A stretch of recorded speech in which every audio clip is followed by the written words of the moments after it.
makanya kalau jadi perempuan udah di rumah aja, jangan macam-macam. Tapi juga laki biasalah kalau laki mah kayak begitu. Buat gue no. Kenapa gue harus bangga jadi emak-emak yang pengen digituin sama orang? Z-Friends, welcome back to Zitopia. Zitopia. Kayaknya kalau denger itu tuh kayak bisa ada kembang apinya. Harus. It's all about love, sex, and Intimate relationship. Barengan sama saya Angga dan juga bersama psikolog, seksolog juga Zoya Amirin.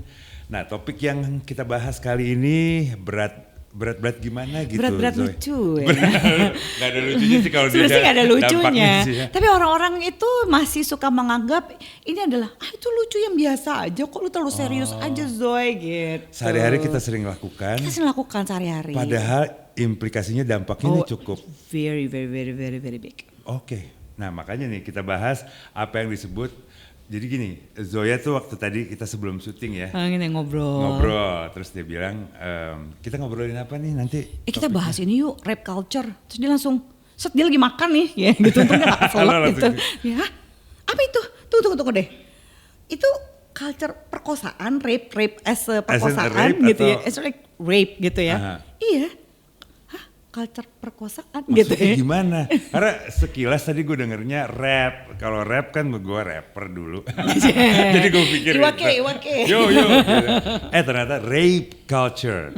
Sampai jadi sebuah culture berarti sesuatu yang benar-benar sistematis dong. Dan semua orang melakukannya unconsciously gitu. Jadi sebenarnya sampai rape culture itu kan adalah istilah yang digunakan untuk menggambarkan masyarakat atau lingkungan yang sebenarnya sering menyepelekan tindakan pelecehan seksual dan perkosaan.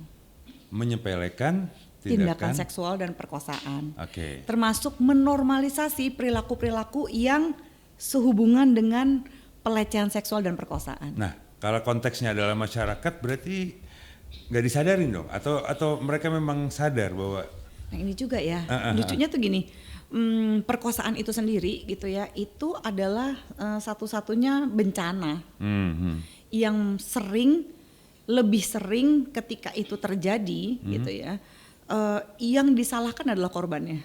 Iya, jadi ada stigma di korbannya gitu ya. Mau korbannya perempuan apalagi korbannya laki, lu sih yang mancing-mancing. Kalau perempuan lu yang mancing-mancing, kalau laki-laki, lu emang mau aja diperkosa. Iya. Sering banget kayak gitu, kayak wow. Perkosaan loh.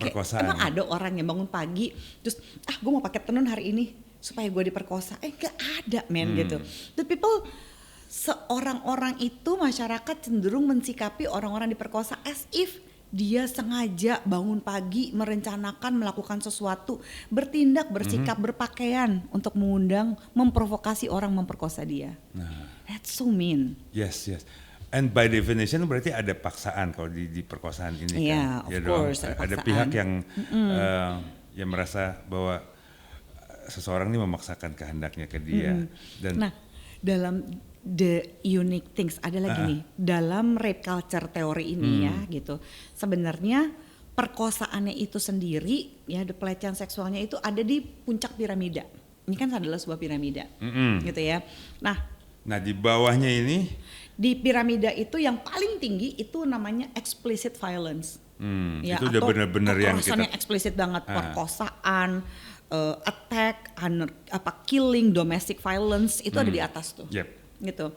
Itu untuk nyampe ke situ ya sebenarnya tidak akan nyampe ke piramida yang di atas ini yang namanya explicit violence kalau tidak ada viktimisasi bencandaan-bencandaan yang seksis dari awalnya.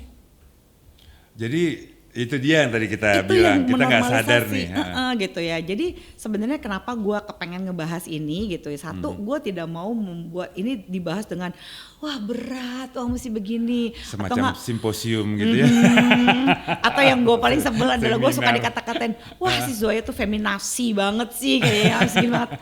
Nggak, bukan gitu tujuan. Tujuannya bahwa kita bisa bercandaan yang seru tanpa menjadi seksis. Gitu ya. Yang karena kalau bercandaan-bercandaan kita itu menormalisasi sebuah perilaku pelecehan seksual dan perkosaan, masa kita mau sih menjadi termasuk di dalam budaya perkosaan ini gitu? Apakah kita mau punya andil dalam explicit violence gitu yang ada di udahlah nggak usah jauh-jauh di lingkungan kita aja deh kalau nggak mau di negara kita gitu ya.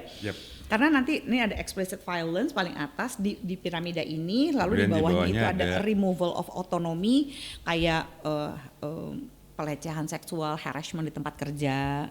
Oh ada si ini dong, apa relasi kuasa kayak gitu. Ada relasi kuasa, ada relasi gender di situ, ada pemaksaan seksual, emotional abuse, termasuk yang gaslighting kayak gitu segala macam kan ya. Yang sempat kita bahas juga di episode kita bahas sebelumnya. sedikit gitu ya, gitu ada ancaman-ancaman.